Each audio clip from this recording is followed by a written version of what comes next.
7th class. सुप्रभात बच्चों। अभी हमने फर्स्ट चैप्टर कंप्लीट कर लिया है और सेकंड चैप्टर में भी हमारा एक पैराग्राफ कंप्लीट हो चुका है।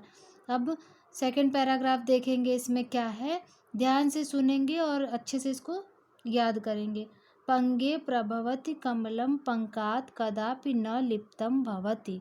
कमल का जो फूल है वह कीचड़ में होने के बाद भी कीचड़ में लिप्त नहीं होता है, कीचड़ में नहीं चिपकता है या रहता है। लिप्त मतलब कीचड़ से टच नहीं होता है। आगे देखो, कमलस्य पत्रेषु स्थिता जलबिंदवः मुक्ता इव विभान्ति।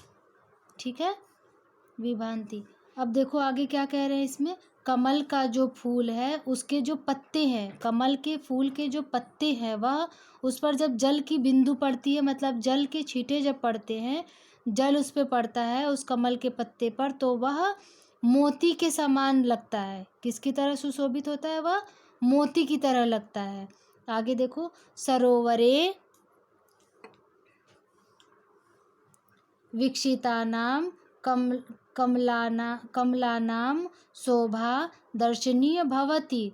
जब सरोवर में कमल के फूल विकसित होते हैं, खिलते हैं, तो वह शोभनीय होते हैं। शोभनीय मतलब दर्शनीय, देखने युक्त, बहुत ही सुंदर नजर आते हैं, होते हैं। यदा जलस्तरं वर्धते तदा कमलम अपि उपरि गच्छति। जब जल स्तर, जब तालाब का, सरोवर का पानी ऊपर की ओर आता है, बढ़ता है, तब कमल का भी फूल ऊपर की ओर हो जाता है या बढ़ जाता है, आ जाता है। ठीक है, इदम सूचयति यत लोके नरः कार्याणि कुर्वन् तेषु। ठीक है, आगे देखो इसमें क्या कहा गया है, आगे देखो क्या है इसमें, तेषु कदाचिदपि लिप्तः न भवते। और क्या कहा गया है, इससे हमको सूचित यानी कि सूचयति मतलब सूचना में सूचित करता है। यह कमल का फूल हमें बताता है कि हमें कैसा होना चाहिए, ऐसे ही प्राणी को भी होना चाहिए। लोग प्राणी है, नर हैं, उनको भी ऐसे ही कार्य करना चाहिए और उसकी फल की इच्छा नहीं करनी चाहिए। और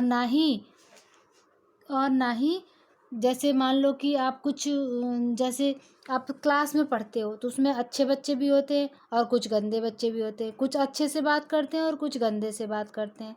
तो हमें कैसा व्यवहार रखना चाहिए, अच्छा रखना चाहिए ना, हम अच्छी आदतें सीखेंगे, है कि नहीं।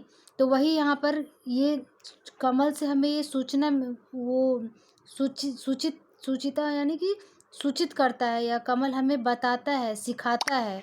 क्या सिखाता है कि मनुष्य को, प्राणी को भी ऐसे ही कार्य करने चाहिए और अपने गलत बातों में या और किसी बातों में लिप्त नहीं होना चाहिए। मतलब हमें अच्छा काम करना चाहिए, गलत काम नहीं करना चाहिए। ठीक है, आगे देखो क्या है, गीतायामपि एष एव आदर्शः वर्णितः। गीता में भी यह बात कहा गया है। क्या कहा गया है, कर्मण्येवाधिकारस्ते मां फलेषु कदाच। ठीक है, गीता में यह कहा गया है, वर्णन किया गया है, कर्मण्येवाधिकारस्ते मां फलेषु कदाचन। कर्म किए चलो, फल की इच्छा मत करो। मतलब अपने जीवन में आप कार्य अच्छे अच्छे करते चलो और उसके लिए फल की लालच, फल मत सोचो। जैसे मान लो आप किसी के लिए किसी का उपकार करते हो, किसी बच्चे को एक पेन दे देते हो अपना, तो बाद में ये मत सोचो कि ये पेन मैंने एक दिया तो बदले में वो मुझे 2 पेन दे देगा। तो आप कर्म कीजिए, मतलब अच्छा काम कीजिए और फल की इच्छा मत कीजिए।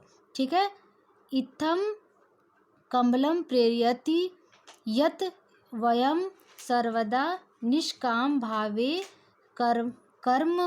कर्मम कुर्याम। मतलब यह कमल का फूल हमें प्रेरित कर रहा है, सभी को प्रेरित कर रहा है कि हमें निष्काम भाव से कर्म करना चाहिए और फल की इच्छा नहीं करनी चाहिए। ठीक है, तो आप सभी को ये समझ में आ गया होगा अब तक जो मैम ने समझाया, है ना। इस कविता का यही मतलब है कि आप जिस तरह से कमल सबसे नीचे जगह हो करके भी सबसे ऊंचा स्थान प्राप्त किया है, वैसे ही मनुष्य को भी अपना कार्य करते रहना चाहिए, फल की इच्छा नहीं करनी चाहिए। अगर आप अच्छा काम करेंगे तो आपका ऊंचा स्थान वैसे ही मिल जाएगा, है ना। तो यही इसमें कहा गया, यही इससे हमें प्रेरणा भी मिलती है कि ये कमल का फूल कीचड़ में होने के बाद भी कितना ऊंचा स्थान मिला है इसको, कि ये राष्ट्र पुष्प के नाम से जाना जाता है।